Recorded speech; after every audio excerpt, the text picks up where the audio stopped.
विद्यार्थियों, दो बैलों की कथा इस चौथे वीडियो लेक्चर में आपका हार्दिक अभिनंदन है। जैसे कि एक से लेकर तीसरे भाग तक मैं आपको इस कहानी का सारांश आपके समक्ष प्रस्तुत किया हूँ और इसमें कुछ कठिन शब्द आए हैं जिसको जानना आवश्यक है। तो आइए हम इसको जानने के लिए सीधे चलते हैं पाठ्य पुस्तक पर।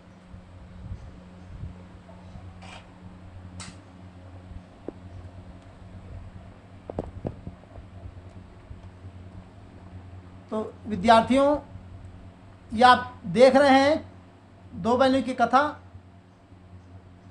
पाठ आपके सामने है। इसमें देखिए जो कुछ खास प्रमुख कठिन शब्द हैं, जैसे निरापद। निरापद मतलब होता है सुरक्षित। और एक शब्द आया है सहिष्णुता। सहिष्णुता मतलब सहनशीलता, सहने की क्षमता। अगले पृष्ठ पर हम यदि नज़र डालें तो देखते हैं एक शब्द आया पछाई। पछाई जाति की, क्योंकि ये जो हीरामोती जो थे वो दोनों पछाई जाति के थे।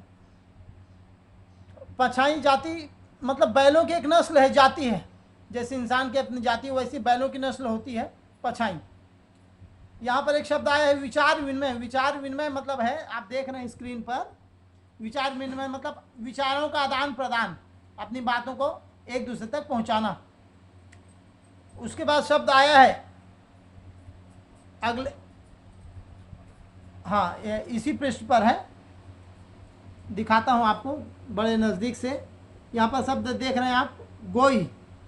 शब्द देख रहे हैं गोई। गोई जो है बैलों की जोड़ी को कहा जाता है, बैलों की जोड़ी को ही गोई कहते हैं। उसके बाद अगले पृष्ठ पर हम देखते हैं पघिया। पघिया माने पशु बांधने की रस्सी को पघिया कहते हैं। पशु बांधते हैं जिसे हम खूंटे से, उसको पघिया कहते हैं। हमारे छत्तीसगढ़ समाज में उसी को गेरवा भी कहते हैं। उसके बाद हम देखते हैं अगले पृष्ठ पर कि ये पृष्ठ क्रमांक, किताब के पृष्ठ क्रमांक पर ये आया शब्द है टिटकार। टिटकार माने मुंह से निकलने टिक टिक शब्द जो होता है। जैसे कि पशुओं को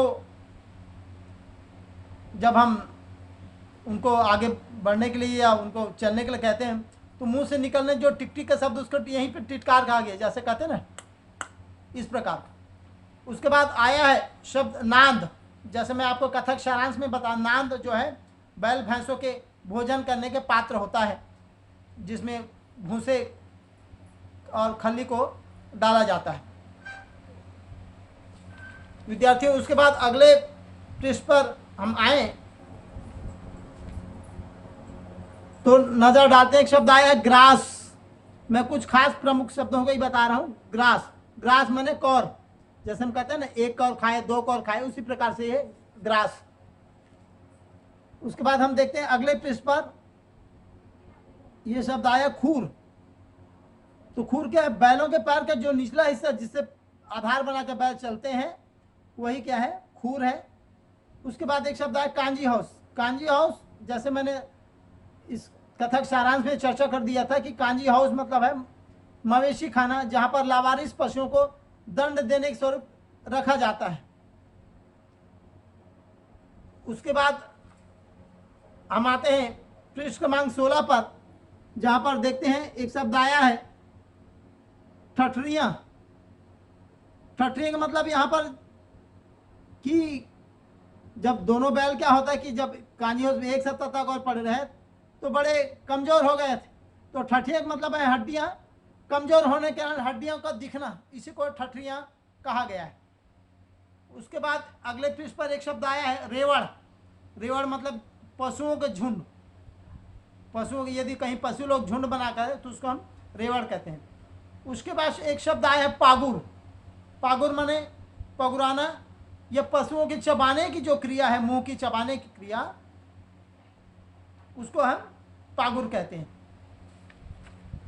फिर अगले पृष्ठ में यह दिख रहा है नगीच। जैसे कि रेड पेन से अंडरलाइन किया गया, नगीच। नगीच मैंने यहाँ पर नजदीक, नजदीक को कहा गया। मोती कहता है कि हमारा घर नगीच आ गया, मन नजदीक आ गया है। ये कथा के अंत में आए हैं। और उसी अगले पृष्ठ पर और पाठ के अंतिम, सबसे अंतिम में एक शब्द आया है उछा। देख रहे हैं आप जैसे कि इसके उछा, उछा, उछा माने यहाँ पर है उल्लास, उत्सव, आनंद। बड़े सारे गांव में लिखा भी है ना, देख रहे हैं कि सारे गांव में उछा सा मालूम होता, माने सारे गांव में उल्लास, आनंद, उत्सव फैल गया।